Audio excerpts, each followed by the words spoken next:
So, The Pursuit of Happyness, I'm gonna say it, this film is a masterpiece of emotional manipulation, and I love it for that. We watch a man get crushed by a system that's rigged against him, yet he keeps going. It's almost masochistic. And that's what makes the payoff so cathartic, but let's be real. The movie practically begs you to cry. It's engineered to hit every sentimental button.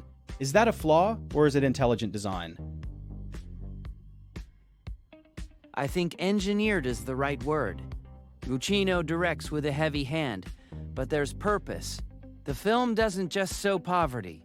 It makes you feel the cold, the hunger, the desperation. And yet, it's not a tragedy. It's about the will to create meaning out of suffering.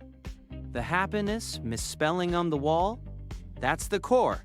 Happiness isn't a given, it's something we have to claim, even if it's misspelled by the world around us.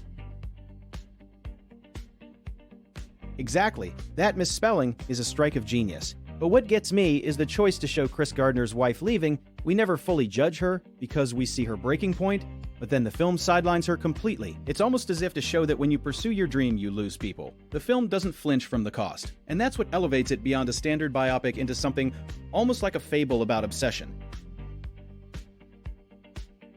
You say obsession, I say conviction. There's a fine line.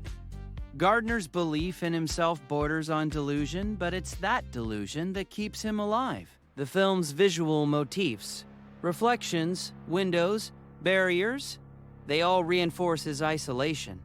He's always looking into a world he can't touch. And the Rubik's Cube, that's his key.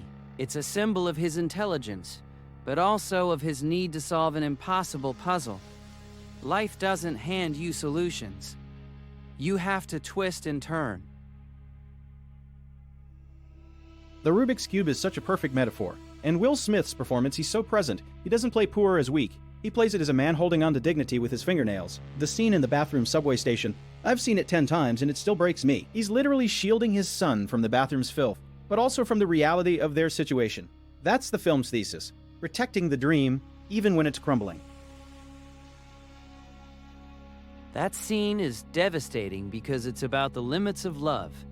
He can protect his son from the cold, but not from the fact that they're homeless. The film uses light and shadow masterfully there. The fluorescent lights buzz, the shadows stretch. It's like they're in a cage.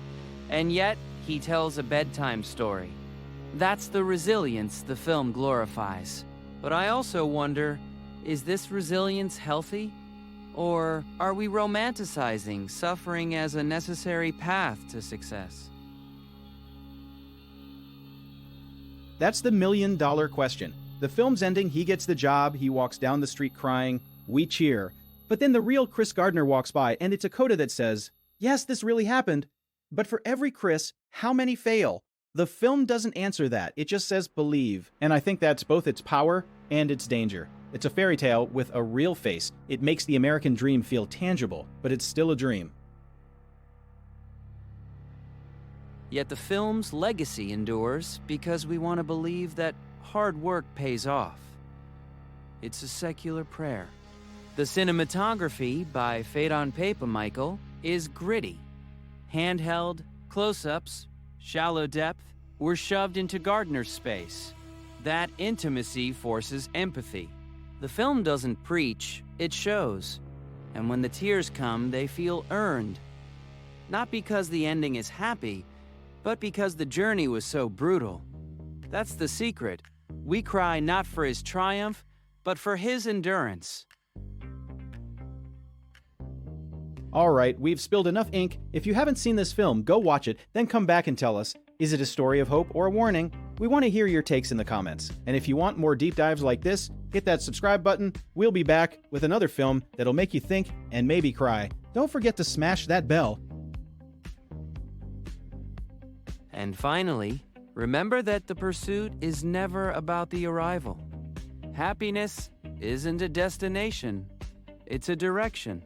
The pursuit of happiness teaches us that the struggle itself is where we find meaning. So as you leave, take that challenge. Chase your own happiness, even if it's misspelled. Good night.